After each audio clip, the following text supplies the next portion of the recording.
तो आज हम बात करने वाली है बिजनेस की दुनिया के एक बहुत ही पावरफुल कॉन्सेप्ट के बारे में जिसे कहते हैं द नेटवर्क इफेक्ट। असल में ये वो आइडिया है जो हमें समझाता है कि क्यों कुछ कंपनियां देखते ही देखते इतनी बड़ी और जिसे कहते हैं ना अनस्टॉपेबल बन जाती हैं, जबकि बाकी कंपनियां बस स्ट्रगल ही करती रह जाती हैं। अच्छा, इसको समझने के लिए ना जरा अपने फ्रेंड सर्कल के बारे में सोचिए। क्या आपके ग्रुप में कोई ऐसा दोस्त है जो हर किसी को जानता है? मतलब वो सोशल बटरफ्लाई जो हर पार्टी की जान होता है, जिसके पास सबका नंबर होता है और ऐसा लगता है कि कोई भी प्लान उसके बिना तो बन ही नहीं सकता। तो ये जो सोशल बटरफ्लाई वाली बात है ना, ये बहुत दिलचस्प है, क्योंकि ये सिर्फ दोस्तों तक ही सीमित नहीं है। सच तो ये है कि ये कॉन्सेप्ट हमें कुछ सबसे बड़ी और सफल कंपनियों के काम करने का तरीका समझाता है। अब सोचिए, वो दोस्त जितने ज्यादा लोगों को जानता है, वो पूरे ग्रुप के लिए उतना ही ज्यादा जरूरी, उतना ही वैल्यूएबल हो जाता है। उसका हर नया कनेक्शन सिर्फ उसे मजबूत नहीं बनाता, बल्कि पूरे नेटवर्क को, मतलब आप सबको, और भी ज्यादा मजबूत बनाता है। यही यही उसकी असली पावर है। चलिए, अब इसी सोशल बटरफ्लाई वाले आइडिया को हम बिजनेस की दुनिया पर लगाकर देखते हैं। देखिए, यहाँ बात सिर्फ ये नहीं है कि ज्यादा ग्राहक मतलब ज्यादा बिक्री। नहीं, ये खेल उससे कहीं ज्यादा गहरा है। ये एक ऐसा आइडिया है जो पहली बार में थोड़ा उल्टा लगता है। ज्यादा यूजर्स मतलब ज्यादा वैल्यू। इसी को कहते हैं द नेटवर्क इफेक्ट। इसकी जो किताबी परिभाषा है वो है the value of a product और service increases with the number of users. आसान हिंदी में इसका मतलब है कि किसी चीज की वैल्यू उसे इस्तेमाल करने वालों की संख्या के साथ साथ बढ़ती जाती है। सुनने में थोड़ा अजीब लगता है ना, क्योंकि सोचिए, एक रेस्टोरेंट में ज्यादा भीड़ होने पर वो बेहतर नहीं हो जाता, बल्कि सर्विस और स्लो हो जाती है। पर नेटवर्क वाली दुनिया में नियम बिल्कुल उल्टे हैं। इसको एक आसान से उदाहरण से समझते हैं। एक तरफ है कोई नॉर्मल बिजनेस, मान लीजिए वॉलमार्ट। लोग वहां क्यों जाते हैं? क्योंकि सामान सस्ता है।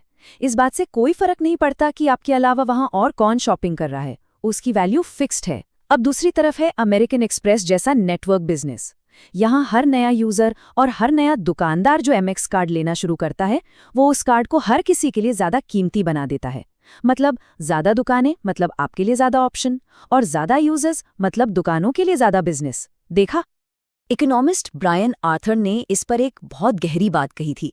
Of networks there will be few. इसका सीधा सा मतलब ये है कि नेटवर्क्स की दुनिया में ना बहुत सारे कॉम्पिटिटर्स के लिए जगह ही नहीं बचती। ये इफेक्ट इतना ज्यादा पावरफुल है कि ये मार्केट को अपने आप ही कुछ बड़े प्लेयर्स की तरफ धकेल देता है। और यहीं से एक और दिलचस्प चीज निकल कर आती है, जिसे कहते हैं विनर टेक्स मोस्ट का प्रिंसिपल। मतलब जो जीतता है वो लगभग सब कुछ ले जाता है। नेटवर्क इफेक्ट की वजह से बाजार में एक तरह की नेचुरल मोनोपोली बन जाती है, जहां एक कंपनी लगभग सब कुछ जीत लेती है और दूसरे तीसरे नंबर वालों के लिए कुछ खास बचता ही नहीं। इसे आप एक वर्चुअस सर्कल या एक ऐसा पहिया समझिए जो बस घूमता ही जाता है और तेज होता जाता है।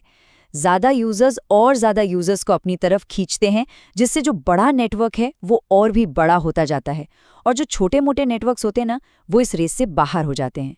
और एक बार ये पहिया अपनी पूरी रफ्तार पकड़ ले तो फिर इसे रोकना लगभग नामुमकिन हो जाता है। चलिए, अब थोड़ा सा गणित देखते हैं कि ये पहिया घूमता कैसे है। ये बहुत मजेदार है। मान लीजिए एक नेटवर्क में सिर्फ 5 लोग हैं। इन्हें हम नोड्स कहते हैं। तो इन 5 लोगों के बीच आप कुल 10 अलग अलग कनेक्शंस बना सकते हैं। ठीक है, 5 लोग 10 कनेक्शंस। ये है इस नेटवर्क की शुरुआती वैल्यू। अब क्या होगा अगर हम इन नोड्स की संख्या को सिर्फ 4 गुना बढ़ा दें, 5 से 20 कर दें? तो क्या लगता है वैल्यू भी 4 गुना ही बढ़ेगी? नहीं, यही तो सारा खेल है। कनेक्शंस की संख्या 10 से बढ़कर सीधी 1900 हो जाती है। मतलब हमने यूजर्स को सिर्फ 4 गुना बढ़ाया, लेकिन नेटवर्क की जो वैल्यू है यानी कनेक्शंस, वो 19 गुना बढ़ गए। यही नेटवर्क इफेक्ट की असली ताकत है।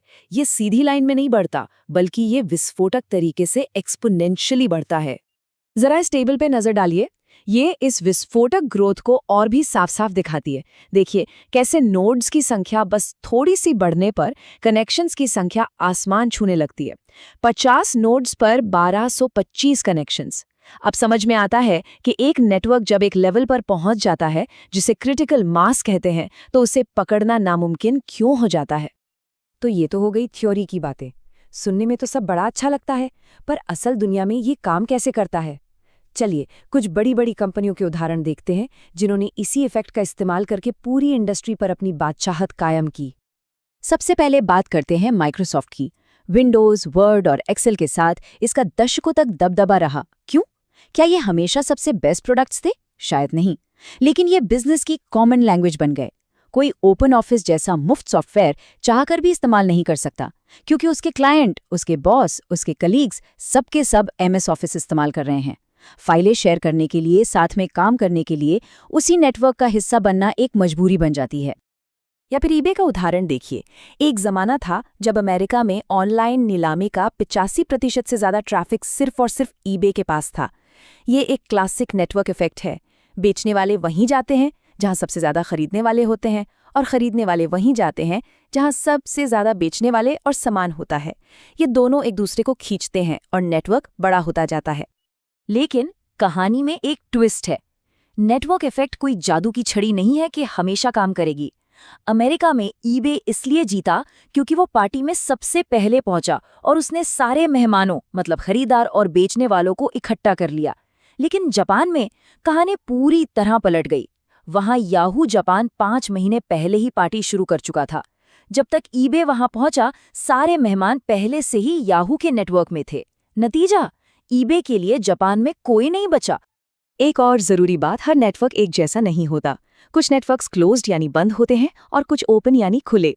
इसे ऐसे समझिए, फ्यूचर्स एक्सचेंजेस एक एक्सक्लूसिव बंद क्लब की तरह हैं। मतलब जिस क्लब में कोई कॉन्ट्रैक्ट खरीदता है, उसे उसी क्लब में उसे बेचना भी पड़ता है। इससे वो क्लब बहुत पावरफुल हो जाता है। दूसरी तरफ स्टॉक एक्सचेंजेस एक खुले मैदान की तरह हैं। कोई भी IBM का शेयर कई अलग अलग एक्सचेंजों पर खरीद बेच सकता है। इससे क्या होता है, कंपटीशन ज्यादा होता है और किसी एक एक्सचेंज का दबदबा कम हो जाता है। तो ठीक है, इन सब बातों का निचोड़ क्या है? अगर इस पूरी बातचीत से कुछ बातें याद रखनी हो तो वो कौन सी होंगी? चलिए देखते हैं। तो चलिए 4 सबसे जरूरी बातें दोहरा लेते हैं। पहली, एक नेटवर्क बिजनेस में ज्यादा यूजर्स का मतलब है ज्यादा वैल्यू। ये सबसे जरूरी नियम है। दूसरी, ये इफेक्ट उन बिजनेस के लिए सबसे ज्यादा पावरफुल है जो लोगों को या इन्फॉर्मेशन को जोड़ते हैं, जैसे सोशल मीडिया या फिर ऑनलाइन मार्केटप्लेसेस। तीसरी, ये अक्सर विनर टेक्स मोस्ट वाली सिचुएशन बनाता है, जहां एक ही प्लेयर मार्केट पर राज करता है। और चौथी और बहुत जरूरी बात, एक बंद नेटवर्क जैसे एप्पल का इकोसिस्टम हमेशा एक खुले नेटवर्क जैसे एंड्रॉयड से ज्यादा ताकतवर और प्रॉफिटेबल होता है। और अब जाते जाते एक सवाल, जो ऐप्स हम सब रोज इस्तेमाल करते हैं, चाहे वो व्हाट्सएप हो, इंस्टाग्राम हो, गूगल मैप्स हो या उबर, उनमें ये नेटवर्क इफेक्ट कहाँ और कैसे काम करता है? जरा इस पर सोचिएगा।